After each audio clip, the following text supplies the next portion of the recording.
I answered questions for 8 hours on this yesterday.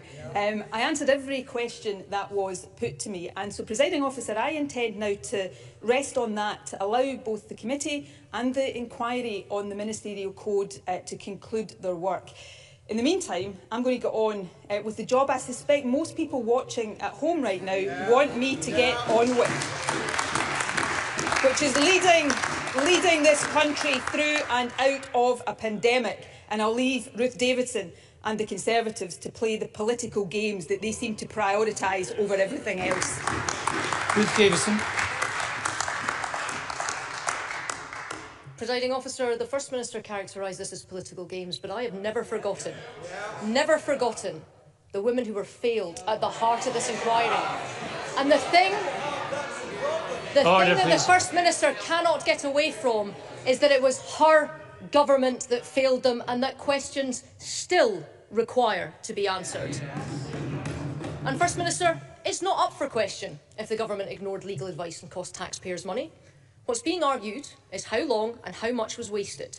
And this is what's truly incredible. The view of legal counsel was, and I quote, based on the facts as then known.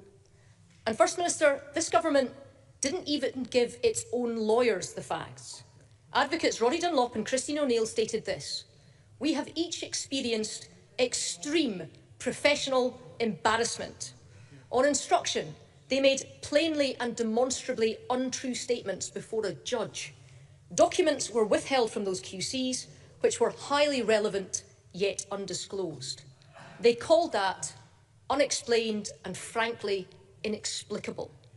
They refused to, and I quote, rehearse the regrettable way in which the document disclosure has unfolded." So I'll ask the First Minister to rehearse it for us now. Will she confirm that the withheld documents were precisely the ones that made this case unstateable? First Minister.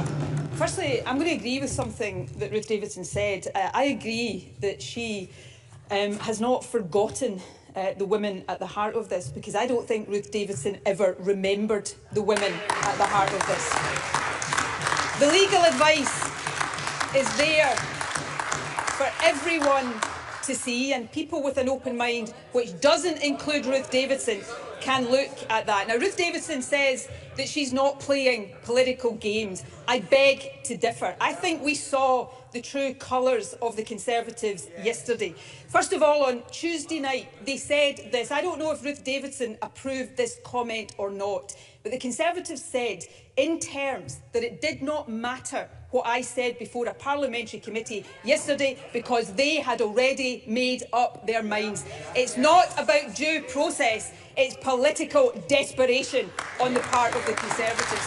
But, Presiding Officer, I think we also had a glimpse of some of the values at play with the Conservatives yesterday, because during that committee session, one of the Tory members on it seemed to be suggesting that I should have intervened in the process to effectively sweep the allegations against Mr Salmond under the carpet. And then the other Conservative member asks me to apologise for the inappropriate behaviour of a man. So there we have the Tories, I think, demonstrating without any help from me that they are indeed playing political games. So while they do that, I say again, 8 hours of evidence to a committee. It's time to allow the committee and the independent inquiry into the Ministerial Code to do their job. And in the meantime, I'm going to go on with my job of leading this country through COVID and out of lockdown.